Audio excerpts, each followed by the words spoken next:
हाँ, superposition of wave. देखो बेटा, अपन ने लास्ट टर्म तक प्रोग्रेसिव वेव पढ़ ली थी। स्टेशनरी वेव अपन जब बनाएंगे तब पढ़ेंगे, अभी मैंने उसके बारे में कुछ नहीं बताया, बस ये बताया एनर्जी प्रोपोगेट नहीं करती, वो भी डेफिनेशन में। अब देखो सुपरपोजिशन ऑफ वेव क्या होती है बेटा? सुपरपोजिशन होता है मिलना, दो वेव का मतलब एक ओवरलैप होना, उसमें इंटरफेरेंस होगा या क्या रिजल्ट आएगा वो आगे की बात है ना। कई बच्चा मिलने को ही इंटरफेरेंस समझ लेता, नहीं, वो वेव के टाइप पे डिपेंड करेगा और डायरेक्शन ऑफ वाइब्रेशन और पार्टिकल के डायरेक्शन ऑफ मोशन और वेव के डायरेक्शन ऑफ मोशन और पार्टिकल के डायरेक्शन ऑफ वाइब्रेशन पे। चलो आ जाओ, टू और मोर वेव, अब वेव कैसी भी हो ना, मैकेनिकल नॉन मैकेनिकल दोनों के लिए super, two or more wave propagate in a medium simultaneously, two or more wave propagate in a medium simultaneously, दोनों वेव साथ साथ चल रही है, ऐसा नहीं है एक आगे इन बाद में, नहीं, मतलब एक के जाने के बाद दूसरी वाई नहीं, दोनों साथ साथ मूव कर रही है ना, एक साथ। Then resultant displacement of any particle, कि उस मीडियम के किसी भी पार्टिकल का जो नेट डिस्प्लेसमेंट होगा, है ना, एट एनी इंस्टेंट, किसी भी समय पे जो नेट डिस्प्लेसमेंट होगा, will be the vector sum of displacement produced by individual wave. तो इंडिविजुअल वेव जो डिस्प्लेसमेंट प्रोड्यूस कर रही है उनके रिजल्टेंट के बराबर होगा। समझ में आ गई बेटा? तो this phenomenon of intermixing of two waves, two or more waves is called superposition. ठीक है, दो या दो से अधिक वेव का किसी जगह पर ऐसा इंटर कनेक्टेड होना या इंटरमिक्स होना इज कॉल्ड सुपरपोजिशन। ठीक है साहब। If y1, y2, y3 are displacement of particle, अगर ये इंडिविजुअल वेव के द्वारा दिए गए डिस्प्लेसमेंट है ना, then at a particular time, किसी पर्टिकुलर टाइम पे ये इंडिविजुअल वेव द्वारा दिया गया डिस्प्लेसमेंट है। जैसे ये कोई पार्टिकल है, यहाँ पे एक वेव आई यूं वाइब्रेट करती, दूसरी आई यूं, तीसरी आई यूं, सब आ गई।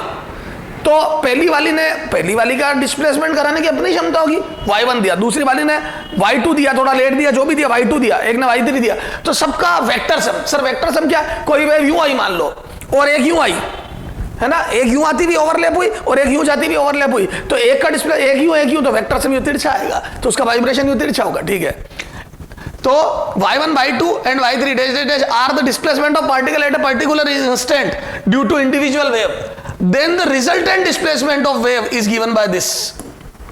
ये resultant displacement होगा, तो जो resultant displacement होगा y net, वो होगा y1 plus y2 plus y3 है। ठीक है, ये net displacement होगा। ठीक सा, principle of superposition holds for all type of waves, mechanical as well as electromagnetic wave। तो मैकेनिकल और इलेक्ट्रोमैग्नेटिक वेव दोनों के लिए होल्ड होता है ना। तो principle of superposition hold for all type of wave, mechanical as well as electromagnetic wave.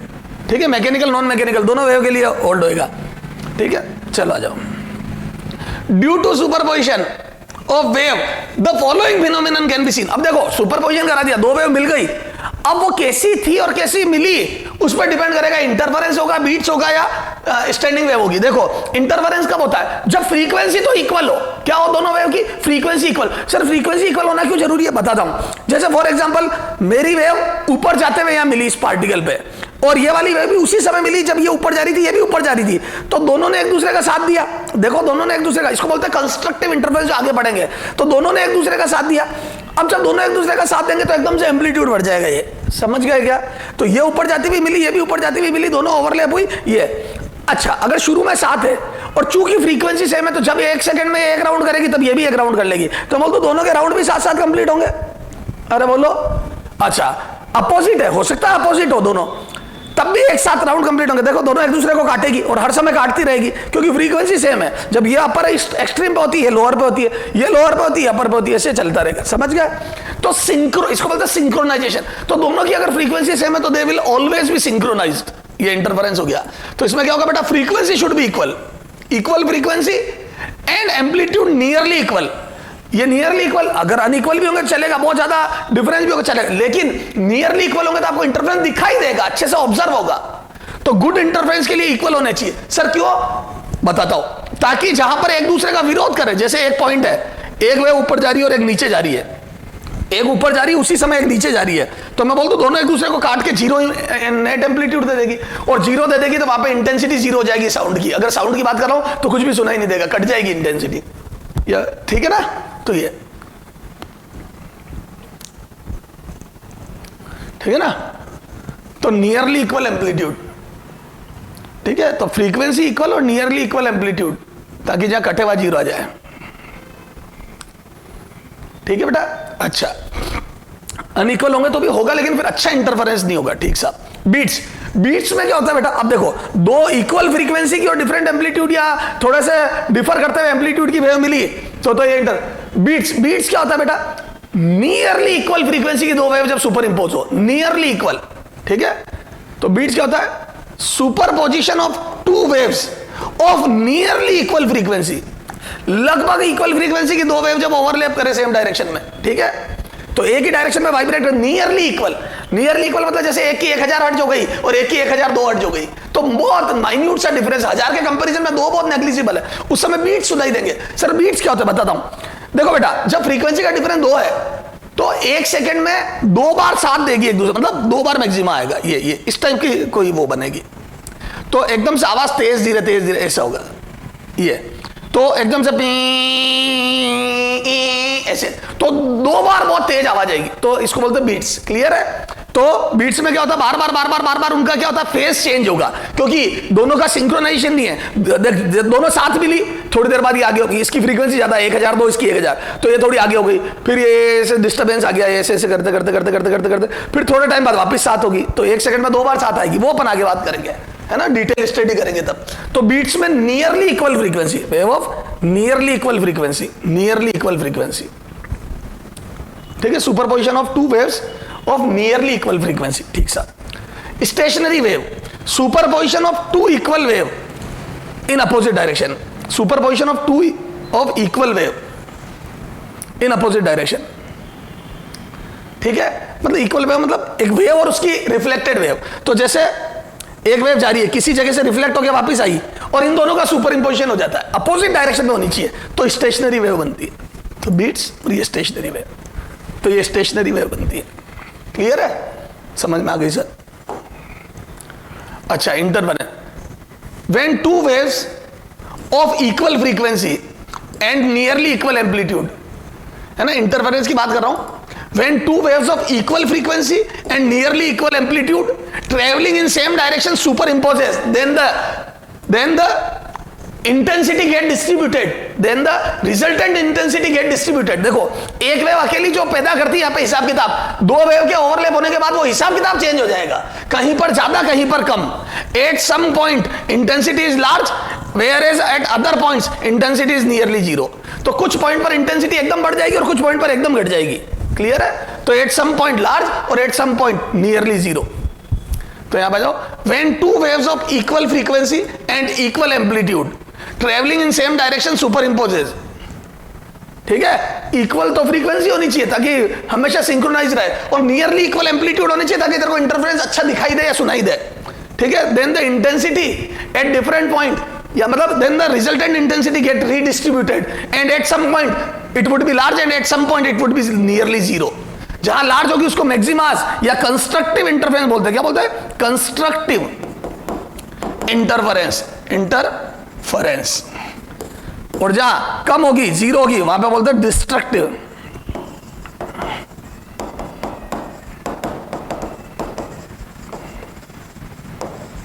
ठीक है, तो constructive interference and destructive interference, constructive interference and destructive interference. There would be two type of, है ना, constructive interference and destructive interference.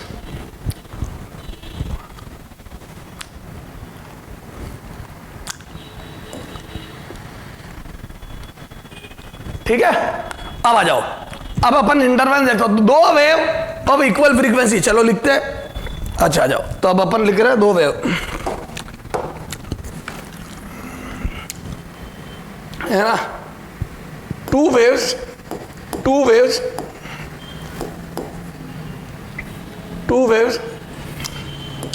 at a point P is given by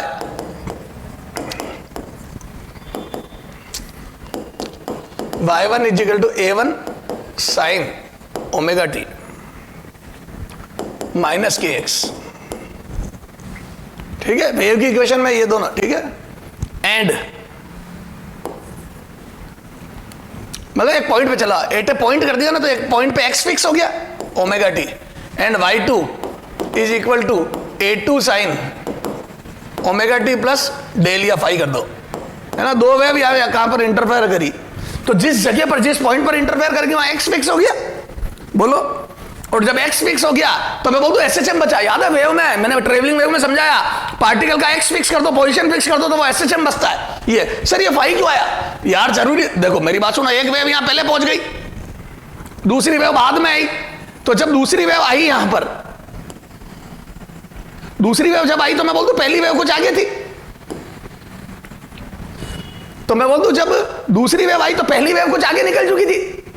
भैया जी दूसरी wave जब पहुंची तो पहली वेव किसी फेज से आगे थी, फाई से। ये तो ऐसा जरूरी नहीं है दोनों एक दूसरे का साथ दे। हो सकता है पहली वेव कुछ आगे निकल जाए फिर दूसरी पहुंचे, हो सकता है बिल्कुल पहली वेव का आधा राउंड हो जाए तब दूसरी है ना।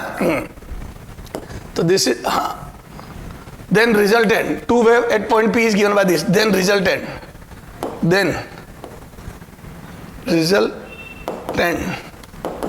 wave will be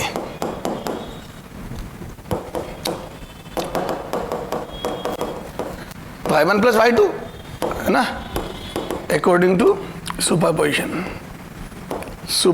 है ना।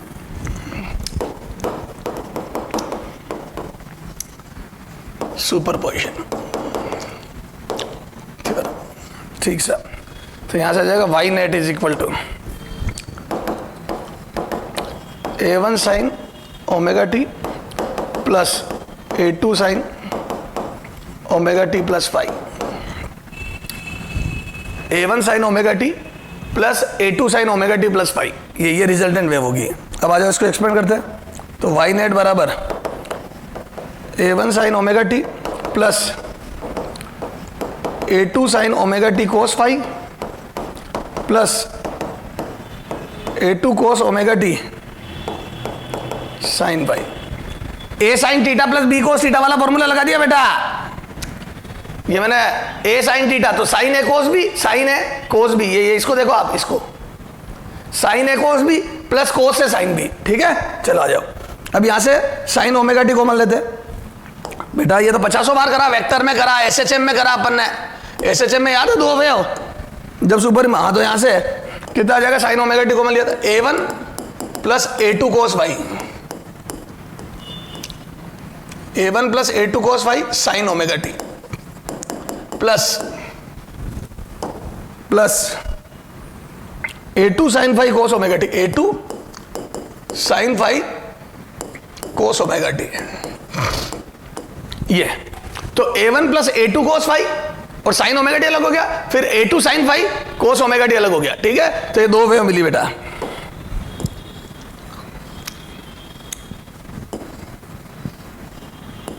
ये दिस इज स्मॉल है, this is small B. Clear है? तो मैं बोल दूं इसको भी अपन एक सिंगल उसमें लिख सकते हैं क्या? याद आया अपन ने बेसिक मैथ में पढ़ा था एक चीज, क्या? A sine theta, as we know A sine theta plus B cos theta is equal to A square plus B square का root under sine theta plus phi. याद है? शाई कर दो नया angle, psi where psi is where tan psi is equal to B by A। याद है? 50 बार लिखा है वेयर। तो ये बेसिक मैथ में था, इसको एक लैंग्वेज में लिख सकते हो, और where tan psi is this. अब ये यूज कर रहा हूं मैं, ठीक है। चलो आ जाओ, तो जब ये यूज करूंगा तो इसका स्क्वायर प्लस इसका स्क्वायर का रूट अंडर, तो मैं एक बार तो ये लिख देता हूं वाई नेट बराबर ए नेट, इस ए नेट को अलग से A net sine omega t plus new angle psi. ये where A net is equal to इसका square A1 plus A2 cos phi का whole square plus A2 sine phi का whole square का root under.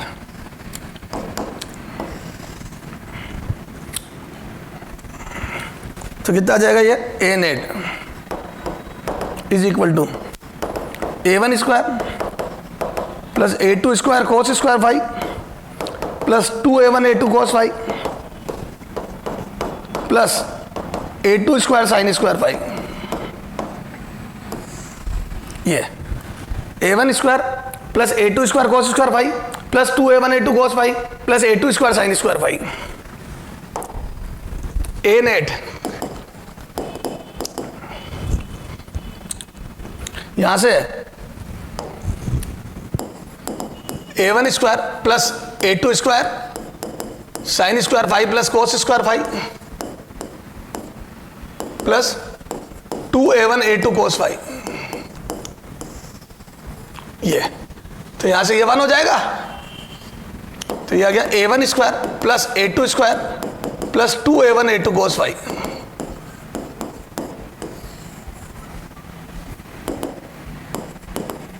ए net, ये ठीक है, ये आ गया ए नेट। समझ गए क्या बेटा जी? इधर देखो आप वापस से सारी बात, ये टू वेव जो सुपर इंपोज हुई, चूंकि नो डाउट वेव है, पर चूंकि अपन एक पॉइंट की बात कर रहे थे, वहां पे एसएचएम बन गए, दोनों सुपर इंपोज हुई, दोनों मिली, तो A1 साइन ओमेगा टी है। तो मैंने जब दोनों को सुपर इंपोज कराया और इसमें साइन A प्लस बी का फॉर्मूला लगाया, तो ये साइन A प्लस बी का फॉर्मूला एक्सपेंड हो गया, ये चीज आई, फिर मैंने इनको ढंग से लिखी है, तो ये आ गया ए नेट, ये तो ए नेट हो गया, ये इसका स्क्वायर प्लस इसका स्क्वायर का रूट अंडर ये, ठीक है, ये आ गया ए नेट, और ए नेट बन गया ये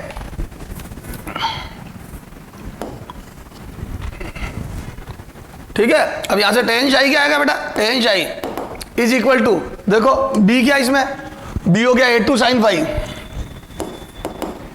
A2 sign five upon A1 plus A2 cos five,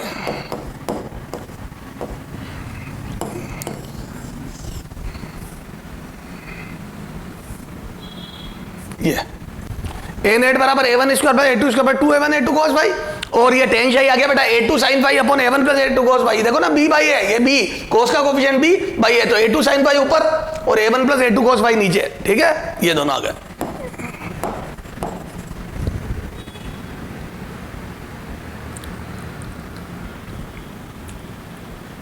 sir समझ में आ गई? तो ये हो गया इंटरफेरेंस के रिजल्ट। अब देखो इंटेंसिटी, तो इंटेंसिटी इज गिवन बाय, अपन ने ये हालांकि मैंने तेरे को अभी पढ़ाया नहीं, क्योंकि इंटेंसिटी नो डाउट पहले आता है, इंटेंसिटी और एनर्जी ऑफ वेव, लेकिन चूंकि वो बहुत कॉम्प्लिकेटेड है इसलिए मैं थोड़ा सा बाद में पढ़ूंगा। उसमें जो रिजल्ट आएगा बता, इंटेंसिटी चाहे मैकेनिकल वेव हो चाहे नॉन मैकेनिकल वेव, एम्पलीट्यूड के स्क्वायर के प्रोपोर्शनल होती है, और अभी एम्पलीट्यूड वेरी कर रहा, फ्रीक्वेंसी नहीं, इसमें फ्रीक्वेंसी भी आती है, फ्रीक्वेंसी का भी स्क्वायर आता है, लेकिन चूंकि वो दोनों की सेम है इसलिए मैं बात ही नहीं कर रहा हूं, तो बोल दो एम्पलीट्यूड की बात, ठीक है। इसमें hence if intensity of individual wave, intensity of individual wave, intensity of individual wave are I1 बराबर KA1 स्क्वायर एंड I2 बराबर KA2 square, then I net बराबर के ए नेट स्क्वायर, ठीक है ये, ठीक है। तो अब आ जाओ आई नेट लिख रहा हूं मैं, तो hence I net is equal to then के ए नेट बराबर आई के, अब ए नेट लिख रहा हूं, तो ए नेट कितना है A1 square plus A2 square plus 2A1 A2 cos five, ठीक है, 2A1 A2 कोस फाइव है ना, और फिर उसके रूट का स्क्वायर करा दिया गया आई नेट। अब ये देखो ये KA1 स्क्वायर हो गया I1, KA2 स्क्वायर हो गया I2 plus 2 root I1 root I2 cos phi, this is I net.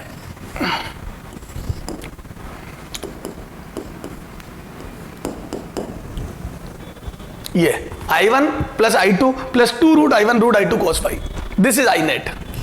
Clear है? ये आई नेट इंटेंसिटी।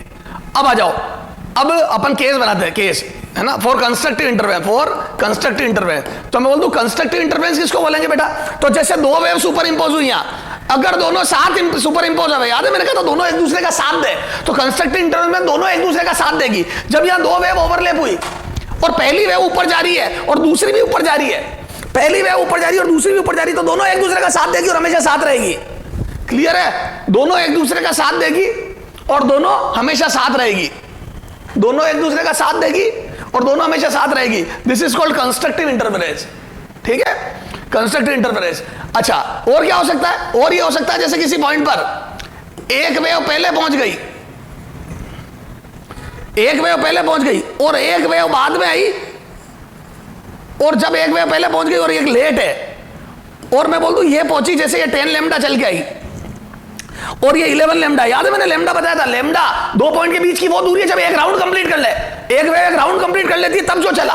तो मैं बोलता हूं अगर इनके बीच में लेमडा की डिस्टेंस है ना, तो मैं बोलता हूं जब ये 10 लेमडा चलेगी तो ये भी 10 लेमडा से यहां आ जाएगी और डिस्टेंस लेमडा बच जाएगी। बेटा जी ये वेव जब यहां पहुंचेगी तो ये 10 लेमडा चल के यहां आएगी, फिर मैं बोलता हूं इनके बीच में गैप लेमडा का रह जाएगा। तो पहली वेव जब एक राउंड कंप्लीट कर लेगी, पहली वेव जब एक राउंड कंप्लीट कर लेगी तो दूसरी वेव पहुंचेगी यहां पे। तो पहली वेव का एक राउंड होने के बाद दूसरी आई,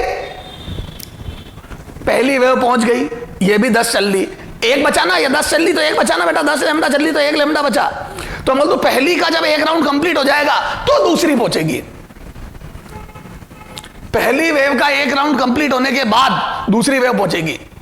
तो जब दो वेव किसी जगह पर मिलती है तो पहली वेव का एक राउंड कंप्लीट होने के बाद जब दूसरी वेव पहुंचेगी तो मैं बोल दूं भैया फिर से साथ दे दिया, पहली वेव का सेकेंड राउंड और दूसरी वेव का फर्स्ट राउंड,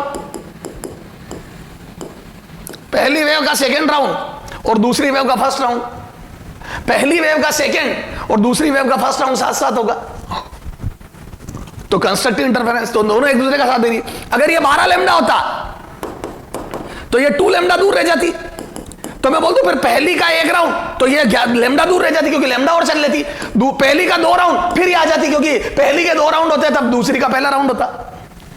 ठीक है साहब, तो मैं बोल दूं for constructive interference path difference between 2 wave should be 0 lambda 2 lambda 3 lambda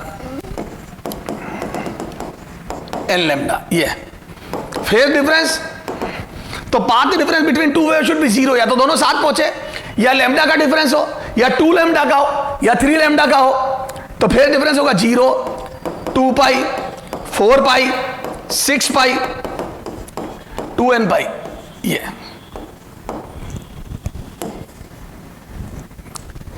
0 lambda 2 lambda, ये तो हो गया पार्ट डिफरेंस।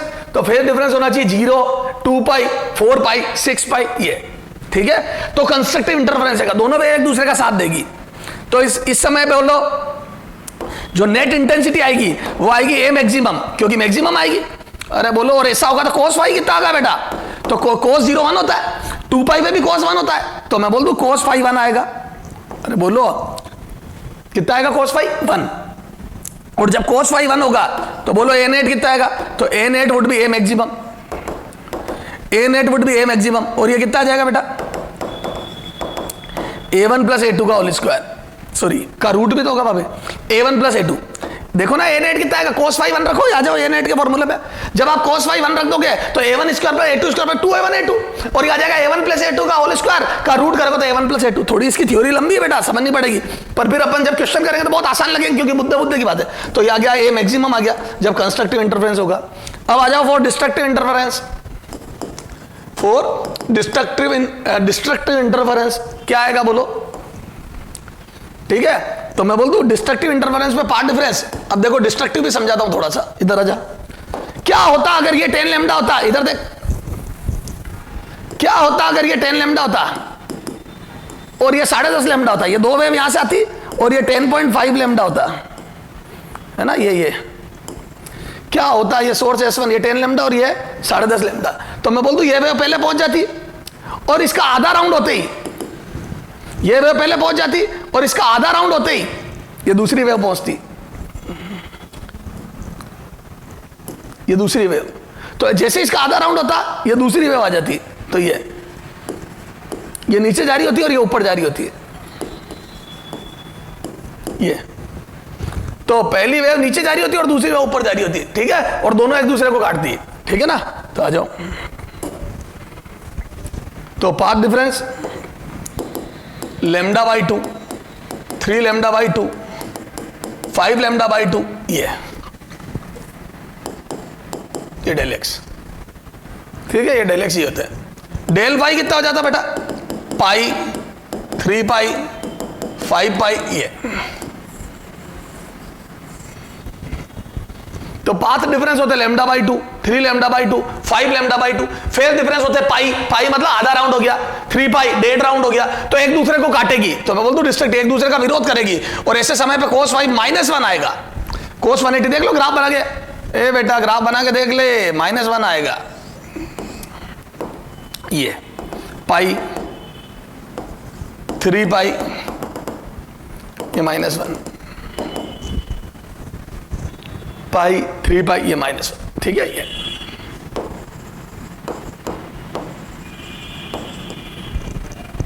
ठीक है, ये -1।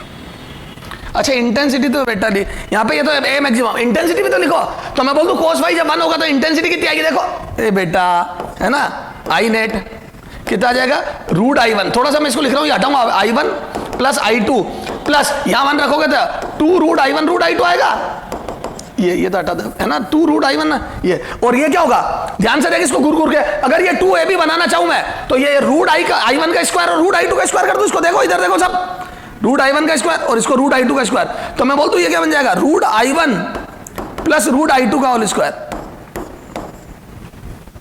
√I1 प्लस √I2 का होल स्क्वायर, ये आई नेट, ये, तो यहां से मैं बोल दूं आई मैक्सिमम आएगा √I1 प्लस √I2 का होल स्क्वायर, ये दिस इज आई मैक्सिमम, ये ए मैक्सिमम और ये आई मैक्सिमम, है ना। अब आई ये cos फाई -1, तो ए मिनिमम, ए कितना आएगा बोलो, ए मिनिमम, ए बराबर ए नेट बराबर ए मिनिमम आएगा, A net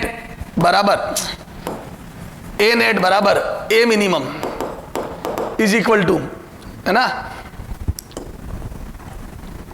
is equal to, यहां पे ये cos फाई -1 आएगा, तो ये आ जाएगा A1 माइनस A2। अरे ये देखो ना यार, cos फाई -1 रखे ना यार, ये -1 रखोगे तो यहां माइनस आते, A1 माइनस A2 का होल स्क्वायर का रूट होगा, तो यहां आ जाएगा A1 minus A2,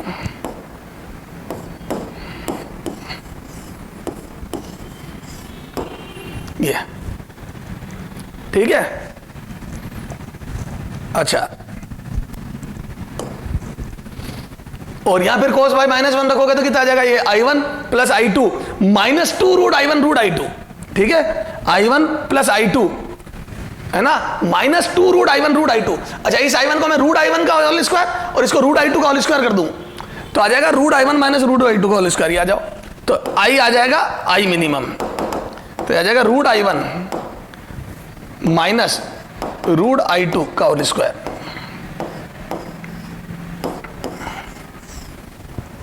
√I1 minus √I2 का होल स्क्वायर,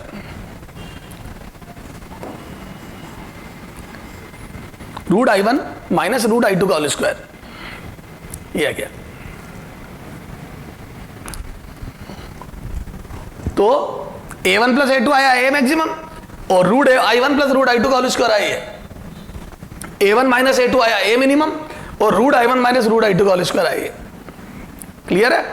तो ये मैक्सिमम मिनिमम इंटेंसिटी है, हमेशा ध्यान रखना बेटा। तो कंस्ट्रक्टिव और डिस्ट्रक्टिव इंटरफेरेंस आपके समझ में आया? सर अगर ना साथ मिली ना अपोजिट मिली, कुछ और हुआ तो जो भी फाई होगा वो आ जाएगा। सर कैसे आएगा? इस रिलेशन से आएगा। किस रिलेशन से? कि अगर लेमडा का पार्ट डिफरेंस होता है तो फेज डिफरेंस 2 पाई होता है, सिखाया था मैंने एक राउंड। और अगर एक का होगा तो 2 पाई बाय लेमडा, और डेल एक्स का होगा तो डेल पाई बराबर 2 pi by lambda into del x. This is the relation between path difference.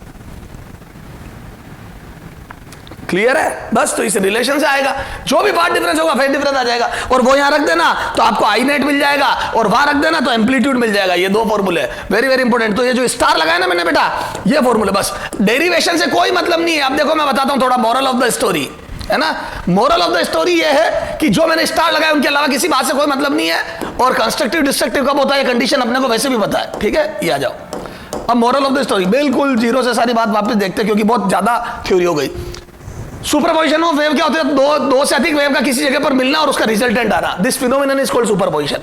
क्या रिजल्टेंट आएगा? तो वो आएगा वाई नेट बराबर y1 plus y2, y net बराबर वेक्टर सम ऑफ ऑल। ठीक साहब।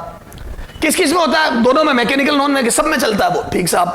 फिर क्या क्या रिजल्ट आते हैं? रिजल्ट ये आते हैं कि या तो इंटरफेरेंस होगा, कब? जब इक्वल फ्रीक्वेंसी और नियरली इक्वल एम्पलीट्यूड होंगे, या बीट्स होंगे, कब? जब नियरली इक्वल फ्रीक्वेंसी होगी, मतलब फ्रीक्वेंसी थोड़ी सी डिफर करेगी, या स्टैंडिंग वेव होगी। कब? जब स्टैंडिंग वेव होगी तब जब उल्टी वेव मिले, एक यू जा रही हो और एक यू जा रही हो तो उल्टी वेव ओवरलैप हो। ठीक साहब। इंटरफेरेंस, तो इंटरफेरेंस क्या होता है? व्हेन टू वेव्स, जब दो वेव जो कि इक्वल फ्रीक्वेंसी की और नियरली इक्वल एम्पलीट्यूड की और एक पॉइंट पर सुपर इंपोज हो, this phenomenon is called interference. तो इंटेंसिटी गेट रीडिस्ट्रीब्यूटेड, तो इंटेंसिटी जो भी आनी थी वो रीडिस्ट्रीब्यूट हो जाएगी। रीडिस्ट्रीब्यूट का मतलब कहीं बढ़ेगी तो कहीं घटेगी, क्योंकि टोटल इंटेंसिटी, टोटल जो है वो कंजर्वेशन रहेगी इंटेंसिटी का भी, तो कहीं बढ़ेगी कहीं घटेगी। जहां बढ़ जाएगी उनको बोलते हैं, वहां एम्पलीट्यूड और इंटेंसिटी लार्ज हो जाएगी, उनको बोलते हैं कंस्ट्रक्टिव इंटरफेरेंस, और जहां घट जाएगी उनको बोलते हैं डिस्ट्रक्टिव इंटरफेरेंस, वहां नियरली जीरो हो जाएगी। ठीक साहब। अब देखो, दो वेव जिस जगह पर मिली वहां पर अगर दोनों वेव की इक्वेशन ये है, y1 बराबर a1 sin ओमेगा टी और y2 बराबर a2 sin omega t plus five, ये दो वेव मिली। दोनों वेव जब मिलेगी तो जो रिजल्टेंट आएगा वो ये होगा। ठीक है, मैं सॉरी, ये दोनों वेव मिली a1 sin, ये अब इसको एक्सपेंड करेंगे, सोल्व करेंगे, बाहर में गई सब, और नेट ही आएगा, नेट ये आएगी वेव, उसमें ए नेट होगा। यस, ये फॉर्मूले पे तो अंडरलाइन, अच्छा वो आगे जो नेट आएगा उसमें ए नेट आएगा, ये है ना, और tan फाई एंगल वो शाई आएगा, और इंटेंसिटी नेट आएगी ये, बस। अब इसमें फाई की वैल्यू कहां से रखेंगे तो उसका रिलेशन ये रहा, पाथ डिफरेंस पे डिपेंड करेगा ये मैं पहले पढ़ा चुका हूं। ठीक है, तो ये थोड़ा सा कॉम्प्लिकेटेड लग रहा है, लेकिन न्यूमेरिकल करेंगे तो और ढंग से क्लियर हो जाएगा। अभी हमने सुपरपोजिशन का सिर्फ इंटरफेरेंस वाला रूप देखा जिसमें फ्रीक्वेंसी सेम थी। अब अपन इस पे अगले टर्म पे क्वेश्चन करेंगे। ठीक है बेटा? हाँ बेटा, अब इंटेंसिटी का डेरिवेशन अपन ने देखा था, बड़ी लंबी चौड़ी थ्योरी थी। अब आओ कुछ क्वेश्चन करते हैं, है ना, उस पर तब क्लियर होगी वो चीज, है ना। पहला question, to waves of equal frequency with intensity, two waves having equal frequency but their intensities are I naught and 4 I naught respectively, I naught and 4 I naught respectively.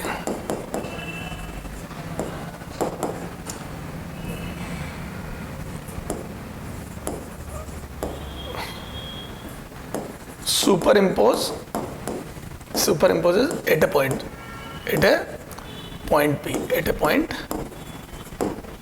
P. Find out resultant intensity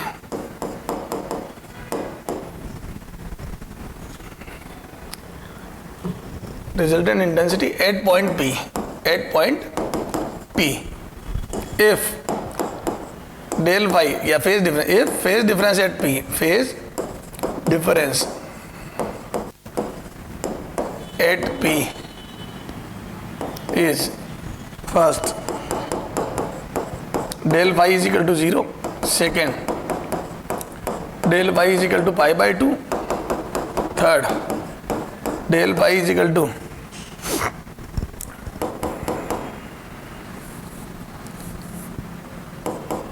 pi by 3 पहले कर दो, पाई by 3 है ना, sequence ही चलो, pi by 2, fourth del y is equal to 2 pi by 3 और fifth del Y बराबर पाई, है ना। ये 5 केस, मतलब मैंने सारे केस दे दिए जो जो क्वेश्चन पूछे जा सकते हैं। तो अपने पास दो वेव की इंटेंसिटी और अपने को रिजल्टेंट इंटेंसिटी आफ्टर सुपरपोजिशन, तो सुपरपोजिशन हो रहा है इक्वल फ्रीक्वेंसी वाली वेव का, तो मैं बोलता हूं इंटरफेरेंस होगा, और इंटरफेरेंस होगा तो जो रिजल्ट आते हैं उसकी रिजल्टेंट इंटेंसिटी का, मैंने कहा था ना फॉर्मूला याद रखना। अब एम्पलीट्यूड ने रिजल्टेंट, तो मैं बोलता हूं एज वी नो, बस मैं ये फॉर्मूला एज वी नो, अपन ने बेसिक सारा समझ लिया, काम तो फॉर्मूला ही आएगा, I net is equal to I1 plus I2 plus 2 root I2 cos phi. देखो बेटा, कई बच्चे सोचते हैं सीधा फॉर्मूला ही लगा, अपन क्यों फालतू में इतनी रामायण गाई, वो रामायण गाई तभी तो ये समझ में आया कि हाँ ये सब सही चल रहा है। तो फील अपने को वो एनालिसिस देगा और यूज सिर्फ फॉर्मूला करना है। ठीक है, चलो साहब, ठीक है ना। अब देखो फर्स्ट, है ना, अब देखो यहां आ जाएगा फर्स्ट डेल वाई बराबर 0, फर्स्ट फोर डेल फाई बराबर 0, कोस फाई बराबर 1, ठीक है। तो यहाँ से पाई नेट आ जाएगा आई नोट प्लस, अच्छा पहले अपन ये काम करते ये रखते नहीं, पहले जनरलाइज जितना हो रहा है उतना कर ले ताकि लास्ट में, तो अब इसमें आई नेट बराबर आ जाएगा आई नोट रखो एक की इंटेंसिटी, एक की 4 आई नोट रखो plus 2 root I naught, root 4 I naught cos phi. तो कितना आ जाएगा बेटा आई नेट बराबर ये यहाँ 2 2 4, तो ये आ जाएगा 4 4, तो यहाँ से आ जाएगा 5 I note plus 4 I naught cos phi, 5 I note plus 4 I naught cos phi, ये 5 I note plus 4 I naught cos phi, 5 I note plus 4 I naught cos phi, ये हो गया, ठीक है। अब आ जाओ पहला है ना 4 डेल पाई बराबर 0, तो बोल दो कोस 0, कोस 0 बराबर 1 है ना, तो यहाँ पे 1 आया तो कितना आ जाएगा आई नेट बराबर 5 आई नोट है ना plus 4 I note 9 I note, maximum आएगा 9 आई नोट है ना, क्योंकि जब 0 होता है फेज डिफरेंस तो दोनों एक दूसरे का साथ देती है, तो मैक्सिमम आई है इंटेंसिटी, ठीक साहब। सेकेंड है ना 4 डेल पाई बराबर पाई बाई 3 है ना 60 डिग्री, कोस पाई बाई 3 बराबर कितना होगा बोलो, कोस पाई बाई 3 60 डिग्री बराबर 1/2, 1/2, तो कितना आ जाएगा ये, तो ये आ जाएगा बेटा आई नेट बराबर, जैसे 1/2 रखेंगे तो ये आ जाएगा 5 I note plus 4 I note into 1/2, 7 I note, ठीक है, ये आ गया 7 आई नोट। ये थर्ड 4 डेल पाई बराबर pi by 2, cos pi by 2 बराबर कितना आ जाएगा बोलो 0, तो कोस पाई बाई 2 90 डिग्री 0, और जैसे ही 0 रखेंगे मिनिमम इंटेंसिटी आएगी, सॉरी नहीं सॉरी पाई पे आएगी मिनिमम था ना, जब -1 आएगा क्योंकि 0 मिनिमम नहीं होता, ठीक है। तो कितना आ जाएगा जब 0 रखूंगा तो 5 आई नोट, तो देखो इंटेंसिटी आई नेट बराबर 5 आई नोट। अब अगला जाओ फोर्थ है ना, जब क्या है डेल फाई 4 डेल फाई बराबर 4 डेल फाई बराबर कितना पाई बाई 2 की जगह 2 पाई बाई 3, हाँ 2 पाई बाई 3 है ना, अगला 2 पाई बाई 3, तो कोस 2 पाई बाई 3 कितना होता है, मतलब 120 डिग्री, तो कोस 120 डिग्री कितना होता है ना, तो मैं बोल दूं कोस 120 डिग्री,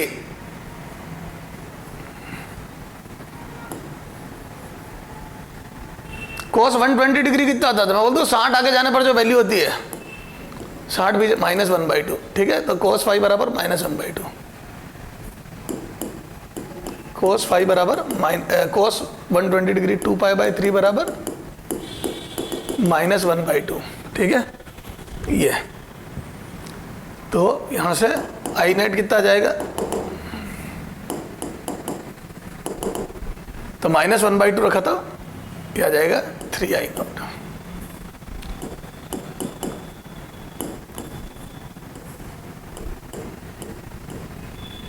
ये तो -1/2 रखते आ गया 3 आई नोट, ठीक है। अब आ जाओ लास्ट फिफ्थ क्या 4 डेल फाई बराबर पाई, ठीक है, तो कोस पाई कितना आ जाएगा बेटा -1, कितना आ जाएगा कोस पाई -1, तो रखो वहां -1, तो आई नेट कितना आ जाएगा बेटा आई नोट, तो -1 रखते ही आई नोट आ गया, क्लियर है। तो 9 I not 7 I not 5 I not 3 I not और I not, these are the answer. तो सर आई नेट वाला फॉर्मूला लगाना समझ में आ गया कि, और सर ये भी समझ में आ गया कि डेरिवेशन से कोई मतलब नहीं, वो तो सिर्फ फील के लिए था, बाकी फाइनल आंसर इसी जाएंगे, ठीक है। चला जाओ अब देखो है ना, अब इसमें कई बार आपको थोड़ा सा लेवल बढ़ा सकता है, सर कैसे बढ़ा सकता है लेवल, तो बताता हूं, जैसे ये 23 था 24 आओ,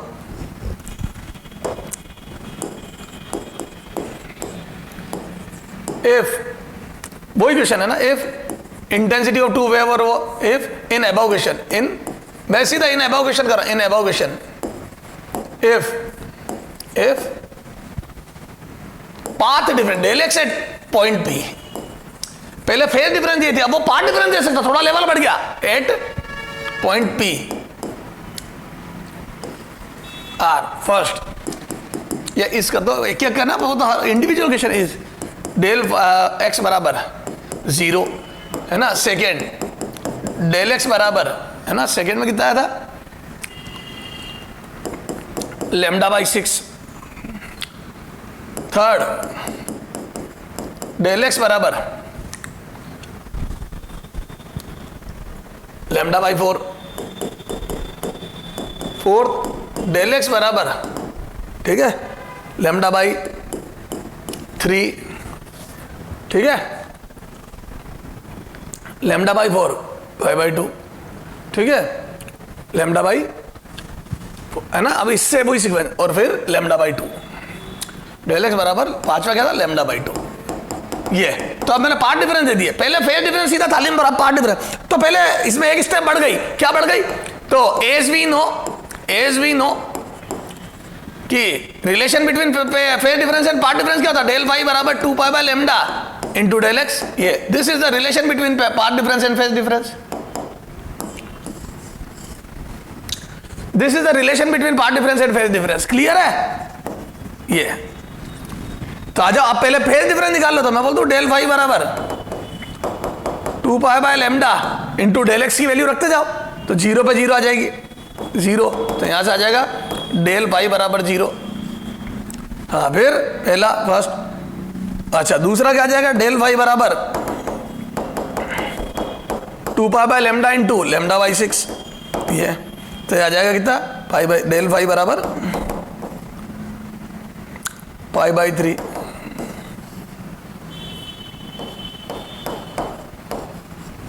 ठीक है, डेल फाई बराबर 2 pi by lambda into lambda by 4, del phi बराबर पाई बाई 2,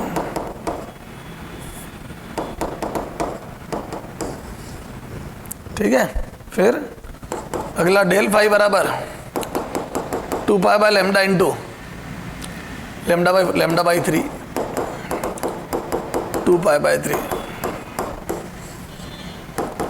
डेल फाई बराबर 2 pi by lambda into lambda by 2, ये आ गया पाई, ठीक है। अब आप देख लो, ये वही सीक्वेंस है, इधर देखो, पहले में मैंने फेज डिफरेंस जो दिया था वो 0 ही दिया था, फिर पाई बाई 3 दिया था, फिर पाई बाई 2 दिया था, फिर 2 पाई बाई 3 दिया था, ये तो अल्टीमेटली अब क्वेश्चन वही हो गया, अब आगे का तो वही है, देखो अब आगे तो अल्टीमेटली ये यहां से स्टार्ट हुआ ऐसा है, देखो ये यहां से स्टार्ट हुआ ऐसा, ये देखो ये यहां से स्टार्ट हो गया, वापस ये फेज डिफरेंस करना वही है। मैं तो तेरे को सिर्फ ये बताना चाहता हूं, वो पार्ट डिफरेंस भी दे सकता है, और ज्यादातर एग्जाम में पार्ट डिफरेंस ही देता है, क्लियर है, क्योंकि पेपर पे पार्ट डिफरेंस ही दिखता है, क्लियर है क्या बेटा। अब देखो एक और, जैसे ये देख, two progressive wave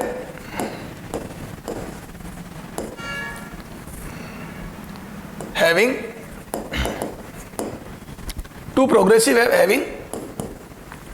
frequency 600 hertz and speed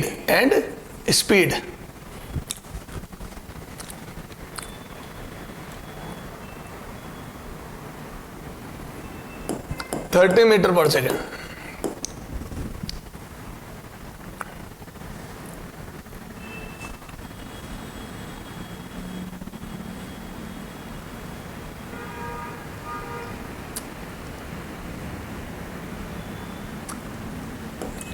are moving in medium. Two progressive having frequency 600 hertz and speed 30 meter per second are moving in medium. Are moving in medium.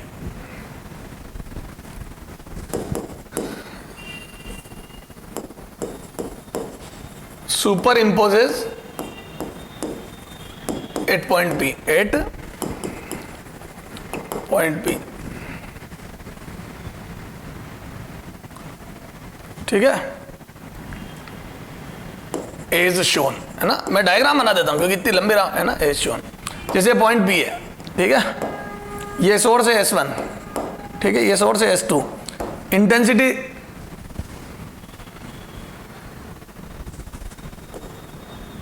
है ना, produced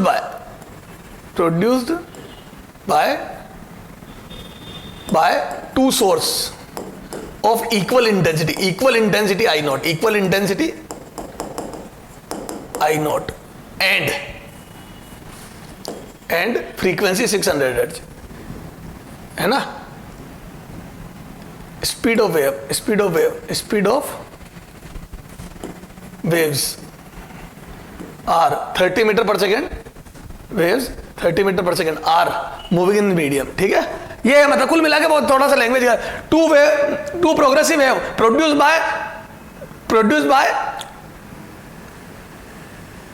by two source of equal intensity I naught and frequency 600, दोनों source की frequency 600 hertz है और intensity I not है ना बेटा। तो ये तो इनकी भी इंटेंसिटी आई नॉट, इसकी भी इंटेंसिटी आई नॉट, ठीक है, और फ्रीक्वेंसी 600 हर्ट्ज है। ये दोनों यहां पे सुपर इंपोज होते हैं। क्लियर है क्या? ये दोनों यहां पे सुपर इंपोज होते हैं। अच्छा, अब देखो, है ना, अब एक मिनट मुझे डेटा सेट करने दो। अच्छा, ये जो पाथ लेंथ है ये है 10 सेंटीमीटर,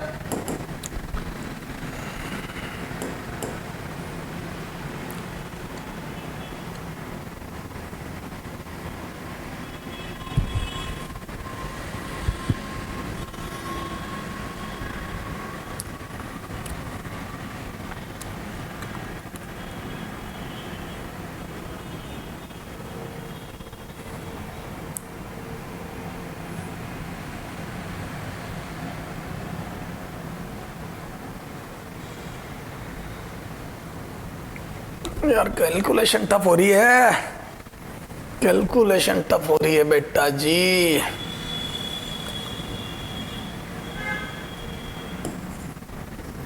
कैलकुलेशन आसान करने दो डेटा सेट करके। इसको 1000 हर्ट्ज करो।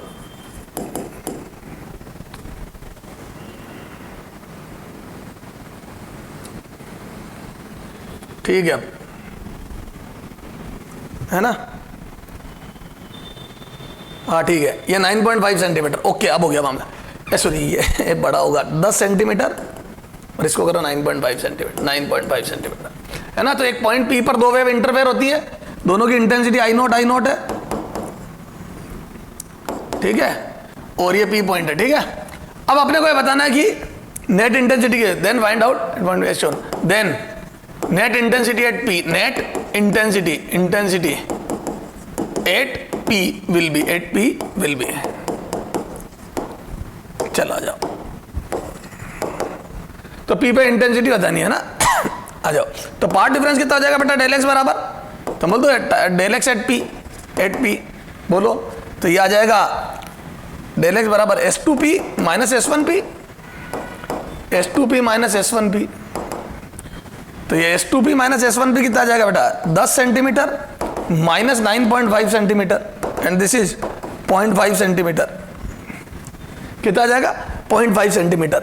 और ये 0.5 सेंटीमीटर आ गया पार्ट डिफरेंस। लेकिन अब पार्ट डिफरेंस तो पता है, लेकिन मेरे को अगर नेट इंटेंसिटी निकालनी तो फेज डिफरेंस ही है, और फेज डिफरेंस के लिए लेमडा चाहिए उस रिलेशन, तो लेमडा निकालो। तो एक और देखो, ये इक्वेशन 1 है ना, तो ये अपने पास डेल एक्स आ गया। As we know, using, you लिखो यूजिंग, बोलो कौन सा फॉर्मूला? V बराबर न्यू लेमडा, क्योंकि मेरे को लेमडा निकालना है, तो मेरे को न्यू V दिया हुआ 20 मीटर पर सेकेंड और फ्रीक्वेंसी दी है बेटा 1000 हर्ट्ज, और लेमडा मुझे निकालना है। तो यहां से लेमडा बराबर आ जाएगा कितना बोलो? 2 सेंटीमीटर। कितना आ जाएगा? ये देखो ना बेटा, 20/1000, तो ये कट के ये दिस इज लेमडा बराबर 2 सेंटीमीटर, तो वेवलेंथ आ गई 2 सेंटीमीटर। क्लियर है क्या? यस। तो डेल एक्स आ गया 0.5 और वेवलेंथ आ गई 2 सेंटीमीटर। ठीक साहब। अब वेवलेंथ 2 सेंटीमीटर है और डेल एक्स 0.5 है, डेल एक्स बराबर 0.5 है, तो मैं बोल दूं अब नाउ डेल फाई बराबर 2 pi by lambda into del x, using, है ना, यूजिंग ये डेल एक्स। आ जाओ भैया, तो अब क्या करेंगे? आ जाओ भैया, डेल वाई बराबर अब करेंगे ये 2 पाई बाय लैम्डा हो गया कितना बेटा? 2 सेंटीमीटर, और डेल एक्स हो गया 0.5 सेंटीमीटर। ये तो पाई बाई 2, तो ये आ गया डेल फाई बराबर पाई बाई 2, तो डेल फाई बराबर आ गया पाई बाई 2। क्लियर है? Del phi pi by 2। अब आ जाओ, डेल फाई बराबर पाई बाई 2 आ गया, तो आई नेट बराबर I1 plus I2 plus 2 root I1 root I2 cos phi, 2 root I1 root I2 cos phi. ठीक है, आई नेट बराबर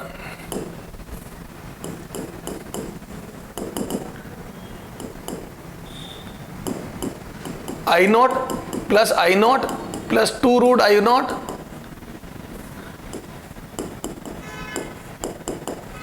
ठीक है, I not plus I not plus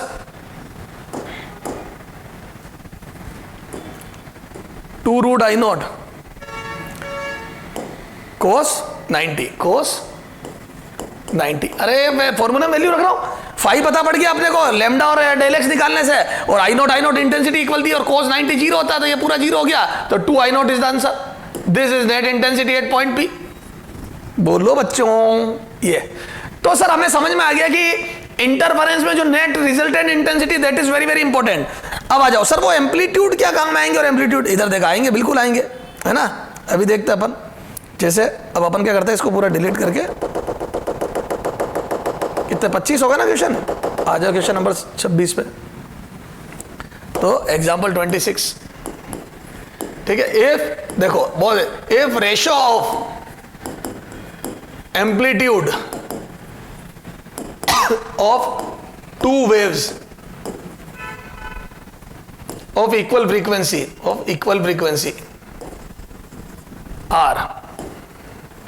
are in ratio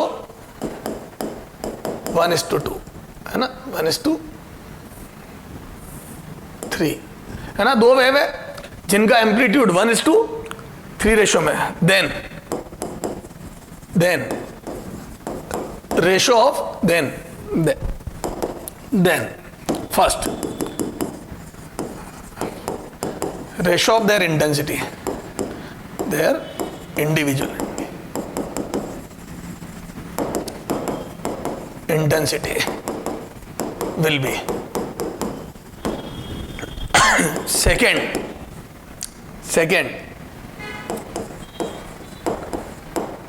ratio of their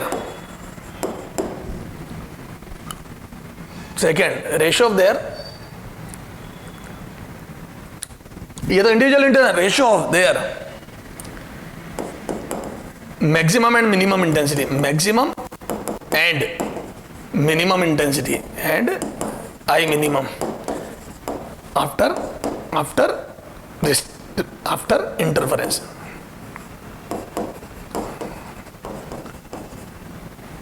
of these two wave will be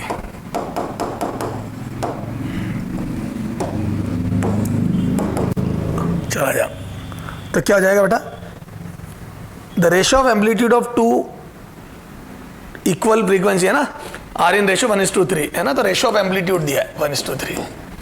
आ जाओ, तो अब अपन क्या करते हैं, ratio of their individual intensity. तो पहले का सॉल्यूशन लिखता हूं, तो मैं बोल दूं I1:I2 विल बी, है ना, I1:I2 is equal to K A square is to K 3A square, ये तो ये आ जाएगा 1:9, ये आ गया 1:9। क्लियर है, ये आ गया 1:9। Ratio of I maximum is to I minimum, second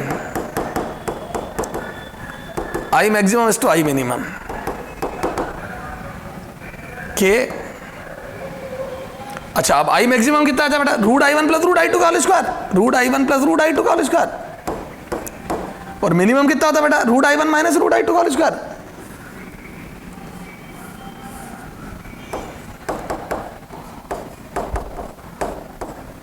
ये तो आ गया root I1 plus root I2 का होल स्क्वायर, ये root I1 minus root I2 का होल स्क्वायर, तो ये आ जाएगा I maximum upon I minimum is equal to, अभी आई नॉट और 9 आई नॉट हो गया एक तरीके से, I naught and 9 I naught, ये तो ये आ जाएगा root I naught plus root 9 I naught, और ये रूट आई नॉट किसी को भी आगे पीछे लिख दो कोई फर्क नहीं पड़ रहा, हो तो स्क्वायर होएगा का होल स्क्वायर। तो ये मैक्सिमम मिनिमम आपको बताया था, maximum intensity root I one plus root I two का होल स्क्वायर होती है, याद है cos फाई 1 रखने पे आती है, मिनिमम रूट, हाँ ओके सर। तो ये रूट आई नॉट कॉमन आके कट जाएगा, ऊपर 1 प्लस 3, नीचे 1 माइनस 3 या 3 माइनस 1 लिख लो, कोई फर्क नहीं पड़ रहा, स्क्वायर है। तो हम बोल दो नीचे आएगा 2, ऊपर आएगा 4, 4 बाई 2, 2 का स्क्वायर 4:1। तो I maximum is to I minimum आ गया 4:1। तो मैक्सिमम और मिनिमम इंटेंसिटी का रेशियो आ गया बेटा, I maximum upon I minimum is equal to 4:1।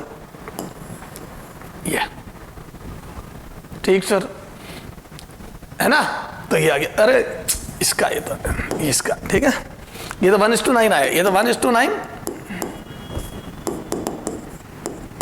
और ये 4:1।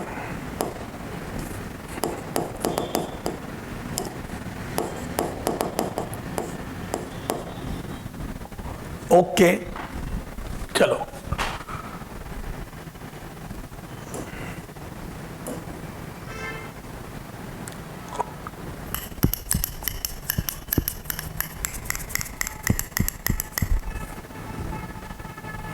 ठीक सर, ये तो समझ में आ गया।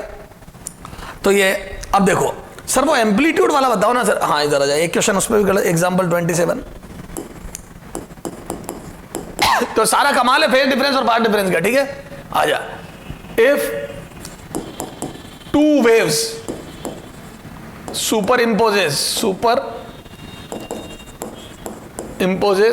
At point P is given by है ना, y1 बराबर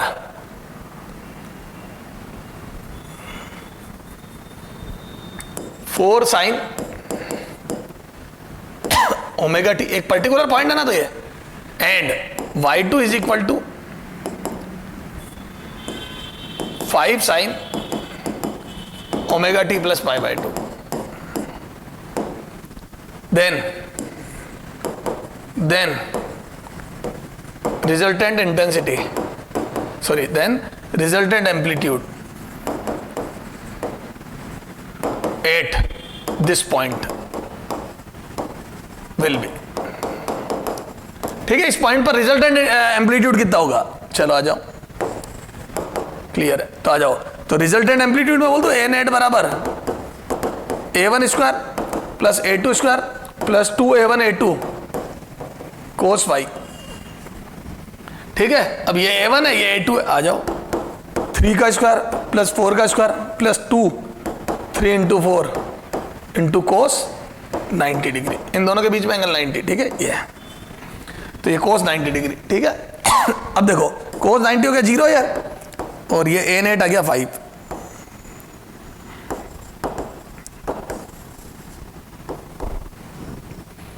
क्लियर है क्या, 5, तो सॉरी ये 4 था, क्या कर रहे हो सर आप, ये 4 था है ना, मन में 4 लेके चल रहा हूं, ठीक है 4 है ना, तो ये 5, ये आ गया रिजल्टेंट एम्पलीट्यूड।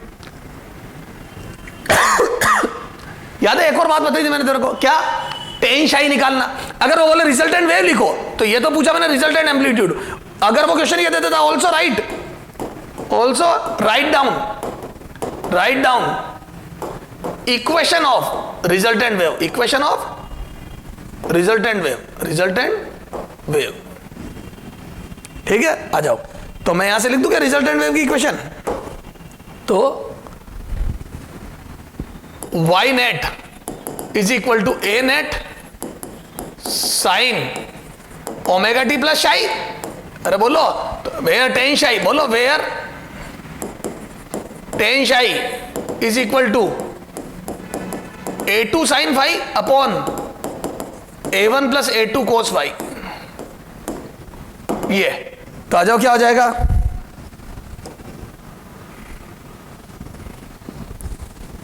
ठीक है।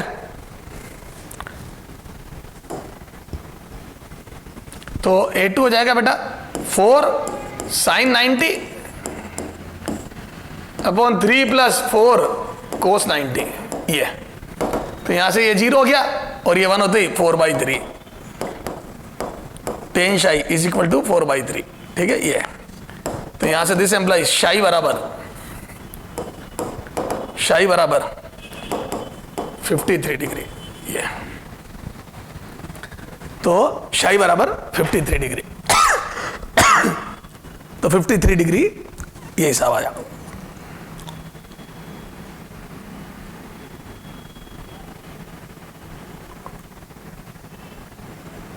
क्लियर है क्या ये?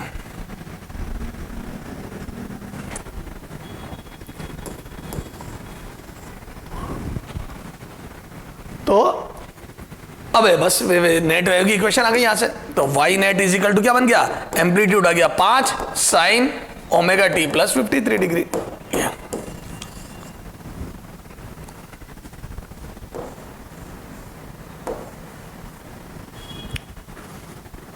ठीक है,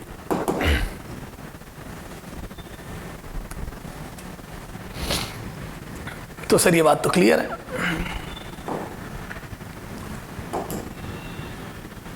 हाँ बेटा, अब देखो अगर मैं इसमें उल्टा दूं क्वेश्चन, क्या कितना हो गया क्वेश्चन 27 है ना, 28 example 28 if ratio of intensity of two wave are in ratio intensity two wave are 16:1, then first ratio of their amplitude, second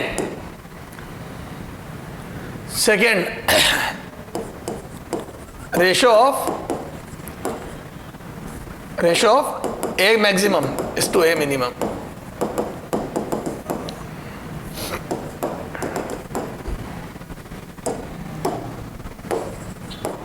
ठीक है। तो अब देखो इंटेंसिटी का रेशियो 16:1 है, I1/I2 16/1, देन बोलो कितना आ जाएगा एम्पलीट्यूड का रेशियो, तो मैं बोल दूं ये आ गया A1/A2 का whole square is equal to 16/1, this implies A1/A2 is equal to 4:1। Clear है ये first. Second A maximum is to A minimum, बोलो कितना आ जाएगा, तो बोल दो अगर एम्पलीट्यूड का रेशियो पता तो याद है A मैक्सिमम कितना A1 प्लस A2 का A1 प्लस A2 और ये A1 माइनस A2, तो इंटरफेरेंस के बाद जो मैक्सिमम और मिनिमम एम्पलीट्यूड होता है वो ये, तो यहां से लिख दो 4+1/4 - 1, ये देखो ना 4 1 मान ली मैंने, तो ये आ जाएगा कितना A maximum upon A minimum is equal to 5:3, ये 5:3। क्लियर है? ओके सर, ये हो गया। तो इंटेंसिटी का रेशियो 16:1 है, तो उनके एम्पलीट्यूड का रेशियो 4:1 आ गया और उनके मैक्सिमम और मिनिमम एम्पलीट्यूड का रेशियो 5:3 आ गया। ठीक साहब, ठीक है ये।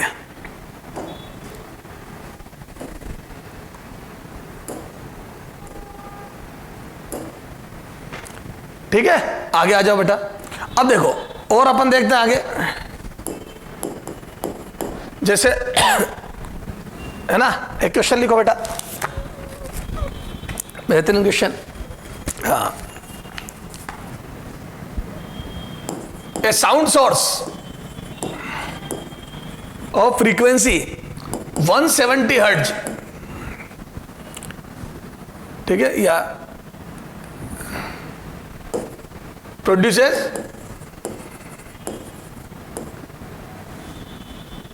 wave of frequency, produces a wave moving with wave having speed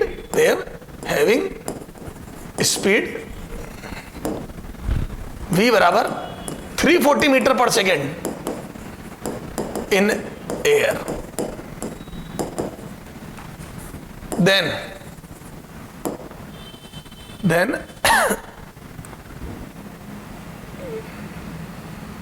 find out L minimum for given diagram,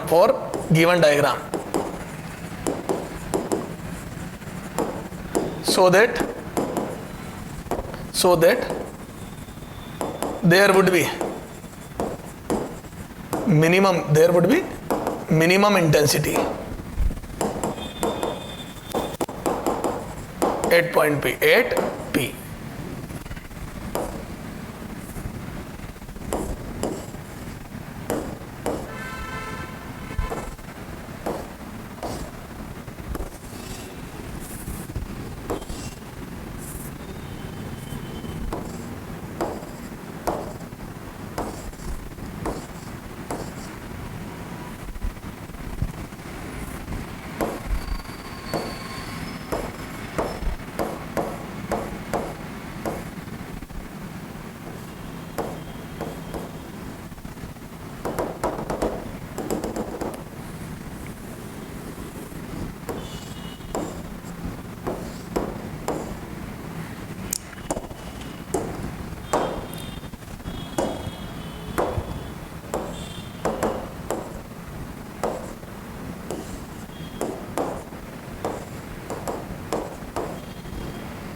अच्छा अब देखो अपने को यहां पे L निकालना है। मिनिमम लेंथ क्या हो कि यहां पे P पे मिनिमम इंटेंसिटी मिले ना, यानी कि destructive interference.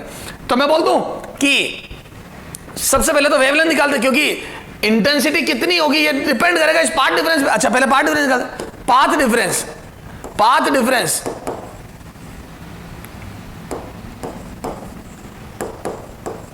Between two waves reaching at P will be ये और ये, तो ये कितना आ जाएगा बेटा L और ये L। तो बोल दूं विल बी डेल एक्स बराबर 3L माइनस L, ये ऊपर वाला पार्ट 3L और नीचे वाला L, तो 3L 2L आ गया क्या, तो पाथ डिफरेंस 2L। तो बोल दूं ये ऊपर वाला पाथ और नीचे वाला पाथ, तो 3L माइनस L 2L हो जाएगा पाथ डिफरेंस। क्लियर है? तो P पॉइंट पे जो दो वेव पहुंच रही है उनके बीच में पाथ डिफरेंस हो गया 2L। ठीक है, ओके 2L। अब ये जो पाथ डिफरेंस है 2L, ठीक है, ये पाथ डिफरेंस 2L। क्लियर है? अब अपने को ये जो होता है ये this path difference 2L, this path difference 2L will be equal to should be equal to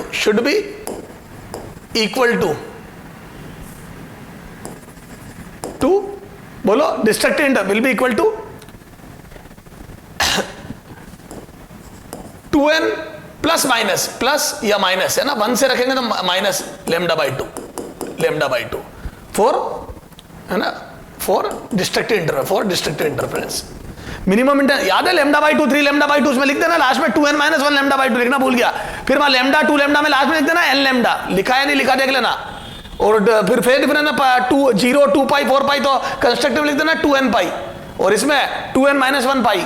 ठीक है, ये लास्ट में है बता, ये देख लिख के बता देता हूं, मैंने जहां डिस्ट्रक्टिव पढ़ा था अंदर को डेल फाई बराबर फॉर डिस्ट्रक्टिव डेल एक्स बराबर 0, कंस्ट्रक्टिव के लिए कंस्ट्रक्टिव इंटरफेरेंस के लिए 0 लेमडा 2 लेमडा, यहाँ पे n लेमडा लिख देना लास्ट में, शायद लिखा होगा मैंने n ही लिखा मुझे, और यहाँ पे 0 2 पाई 4 पाई, क्योंकि हर लेमडा पे 2 पाई आता ना, तो ये 2n पाई लेमडा पे 2 पाई। हाँ, डिस्ट्रक्टिव इंटरफेरेंस में लिख देना बेटा डेल एक्स बराबर 0 sorry lambda by 2 3 lambda by 2 ऐसे लिखा था ना, यहाँ आएगा 2n minus 1 lambda by 2, lambda by 2 का ऑड मल्टीपल 1 3 5 7, तो लेमडा बाई 2 का odd multiple 2n minus 1 lambda by 2, del y कितना आएगा पाई 3 पाई, याद है पाई 3 पाई 2n माइनस 1, और ये 2 लेमडा बाई 2 की जगह पाई लिखना है ना, ये पाई, ये पाई 3 पाई ऐसे 2n माइनस 1 पाई। क्लियर है क्या? तो ये चलो सर, ये तो पाथ डिफरेंस इतना होना चाहिए। अब तो मैं बोल दूं del x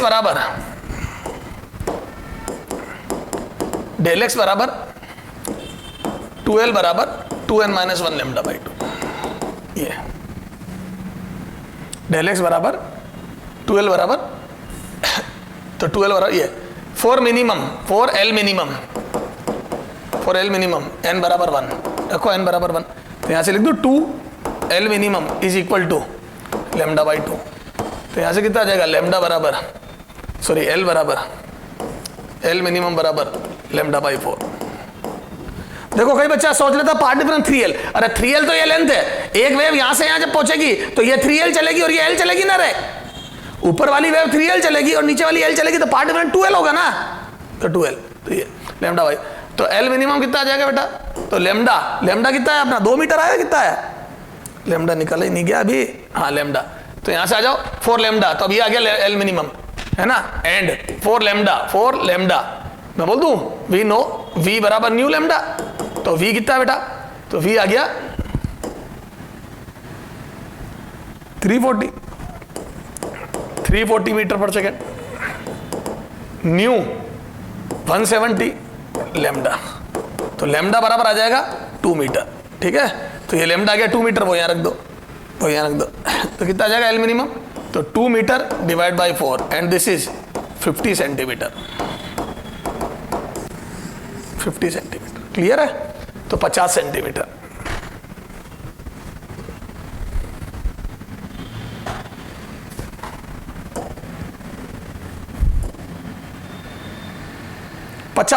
is the answer.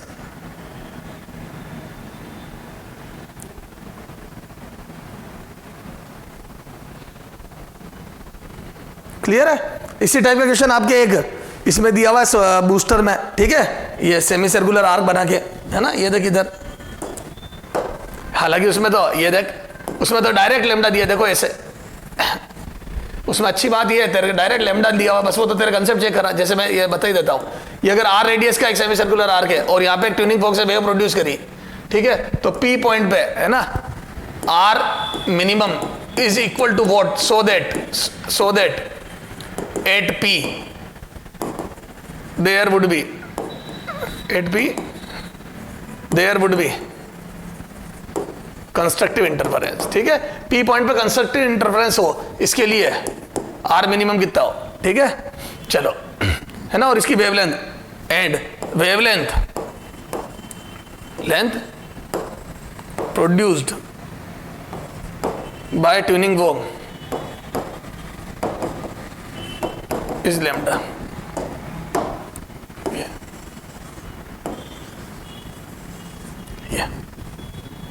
तो बोलो, तो यहां पे आ जाओ solution, del x at P is equal to, ये आ जाएगा बेटा पाई आर ऊपर और ये आ जाएगा बेटा 2R, तो बोलो डेल एक्स बराबर pi R minus 2R, R pi minus 2, तो यहां से आ जाओ, तो यहां से मैं लिख दूं कि लेमडा बराबर R एन लेमडा, तो फोर कंस्ट्रक्टिव इंटरफेरेंस है ना, कंस्ट्रक्टिव बोला ना, फॉर कंस्ट्रक्टिव इंटरफेरेंस, बोलो ये path difference del x should be n lambda, और मान lambda 2 lambda 3 lambda 4 n lambda, तो यहां से आ जाओ ये आ जाएगा कि R पाई माइनस 2 बराबर लेमडा फॉर R मिनिमम या डेल एक्स मिनिमम, या लिख R पाई माइनस 2 बराबर एन लेमडा, अब लिख फॉर R मिनिमम n बराबर 1, कितना आ जाएगा बोलो, R मिनिमम पाई माइनस 2 बराबर लेमडा, तो यहां से R मिनिमम कितना आ गया बोलो, लेमडा अपॉन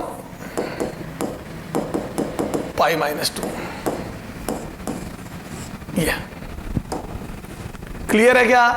तो यहां से निकलने वाली वेव दो रास्तों से P पॉइंट पर पहुंचेगी, एक ऊपर वाला एक नीचे वाला, ऊपर वाले में लेंथ R की पाई R होगी, नीचे वाले में 2R होगी, पाई R minus 2R, this would be the ये लेमडा। सर समझ में आ गई ये सारी बातें,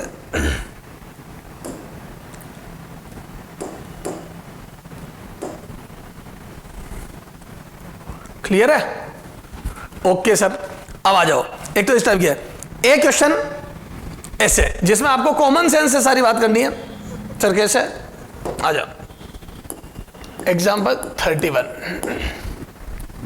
जैसे ये देखो, अगला कह देगा ये है एक सर्कुलर पाथ है जिसपे एक डिटेक्टर डी मूव कर रहा है जो साउंड को डिटेक्ट कर सकता है, याद है, साउंड की इंटेंसिटी को डिटेक्ट कर सकता है। और यहां पे दो सोर्स रखे हैं, है ना, S1 and S2, these are two sound source, है ना, place that separation small d, ठीक है। और ये x एक्सिस ले लो और ये y एक्सिस ले लो, ये y ये x, ठीक है।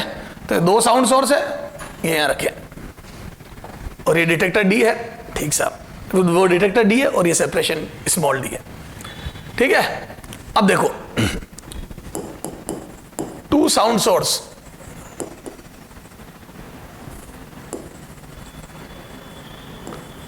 Of equal frequency and equal frequency and equal intensity are placed at center of circular screen, so placed at center of circular path कर दो, है ना, इसको path, ठीक है। then find out number of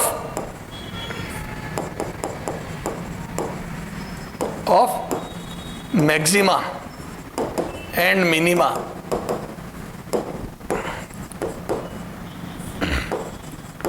detected by detector.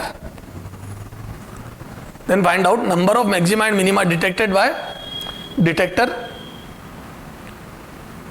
if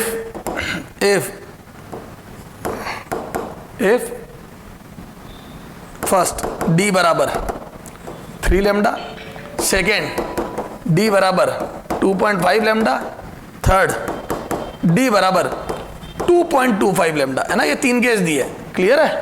ये अपन इसकी बात करता हूं, ये मैं करा देता हूं, ये दो तुम करोगे, ये और ये, ठीक है, आइडिया मैं दे दूंगा। चला जाओ, अगर पहला केस ले रहा हूं मैं, ये 3 लैम्डा पार्ट डिफरेंस, बहुत आसान है ना। तो 3 लैम्डा पार्ट डिफरेंस है तो मैं बोल दूं यहां से देखो दोनों साउंड सोर्स से जो वेव आएगी ये, तो क्या मैं बोल दूं वो वेव थोड़ी पीछे होगी, अरे ये वेव पहले पहुंच गई और ये वेव थोड़ी पीछे होगी, ये तो ये वेव पहले पहुंच गई और ये वेव थोड़ी पीछे होगी, तो मैं बोल दूं यहां पे डेल एक्स बराबर 3 लैम्डा आ गया, ये फिर कम होते होते यहां जीरो हो जाएगा क्या पार्ट डिफरेंस, जीरो। तो यहां पे पार्ट डिफरेंस 3 लैम्डा और यहां पे पार्ट डिफरेंस 0 है, ठीक है, ये 3 लैम्डा। तो कहीं पर घटते घटते 2 लैम्डा भी होगा और कहीं पे घटते घटते लैम्डा भी होगा,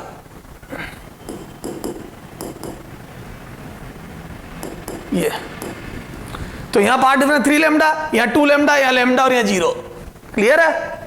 ऐसे ही वहां पे बढ़ते बढ़ते यहां लैम्डा, ये 2 लैम्डा और यहां 3 लैम्डा, क्लियर है। ये तो path difference 3 lambda 2 lambda lambda 0, फिर 0 लैम्डा 2 लैम्डा 3 लैम्डा, और ऐसे इधर आएंगे अपन तो वहां पे 2 लैम्डा लैम्डा 0, क्लियर है बेटा। तो मैं बोल दूं यहां पार्ट डिफरेंस 0 आएगा, बिल्कुल सही बात है, दोनों वेव बराबर बराबर चलेगी। यहां पार्ट डिफरेंस 3 लैम्डा आएगा क्योंकि ये वाली वेव कम चलेगी और ये ज्यादा चल के आएगी 3 लैम्डा, तो यहां पार्ट डिफरेंस 3 लैम्डा, यहां 0, तो बीच में घटते घटते कहीं 2 लैम्डा भी होगा, कहीं लैम्डा भी होगा, तो these are the point 2 lambda lambda, clear है। यहां 3 लैम्डा, ये 0, तो पार्ट डिफरेंस घटते घटते यहां 0 हुआ, फिर वापस यहां बढ़ते बढ़ते लैम्डा 2 लैम्डा 3 लैम्डा, फिर यहां 2 लैम्डा लैम्डा 0, ये लैम्डा 2 लैम्डा और 3 लैम्डा। तो इस टाइप से पार्ट डिफरेंस कभी घट रहा है कभी बढ़ रहा है, समझ गए। तो मैं एक जगह सोच के चारों में कॉपी कर दूं तो बोल दूं जैसे यहां से यहां बढ़ा घटा वैसे यहां से यहां बढ़ेगा, क्योंकि सिमेट्री है दोनों तरफ। तो मैं बोल दूं यहां पे फर्स्ट क्वाड्रेंट में 2 आए और एक्सिस पे तो 2 मैक्सिमा आया, 2 इधर 4, 2 ये 6, 2 ये 8, 8 और एक्सिस पे 4, तो 8 और 4 12। तो मैं बोल दूं क्या यहां पे ये आ जाएंगे कितने, यहां पे पहले केस में फर्स्ट, ठीक है, तो 12 मैक्सिमा है ना, डिटेक्टर 12 तो मैक्सिमा डिटेक्ट करेगा, और मिनिमा तो बोल दूं यहां 3 लैम्डा या 2 लैम्डा, तो यहां पे बीच में 2.5 लैम्डा होगा, ये 2.5 लैम्डा, 2.5 लैम्डा, यहां पे होगा बेटा 1.5 लैम्डा, यह होगा 0.5 लैम्डा, तो ये 0.5, 1.5, 2 पॉइंट, तो बोलो 3 मिनिमा यहां आ गए, तो है ना, तो 3 ही आ गए, तो मैं बोलता हूं चारों क्वाड्रेंट में मिला कितने, 3, 3, 6, 3, 9, 3, 12, सिमेट्री है देखो,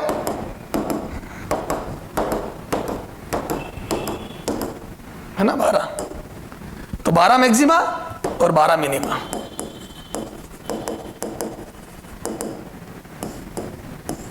ये 12 maximas and 12 minima would be there. बोलो अच्छा, 2.5 लैम्डा के लिए, 2.5 लैम्डा के लिए क्या होगा, आ जाओ,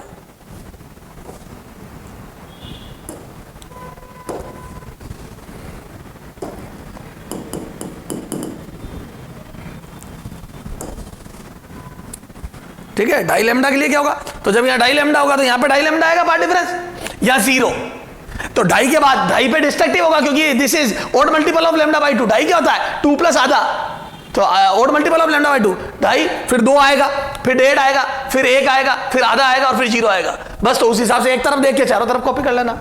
सर समझ में आ गई, ये एक बार ट्राई करके आएंगे आप, बाकी इसकी अगले टर्न पे बात करेंगे। क्लियर है बेटा?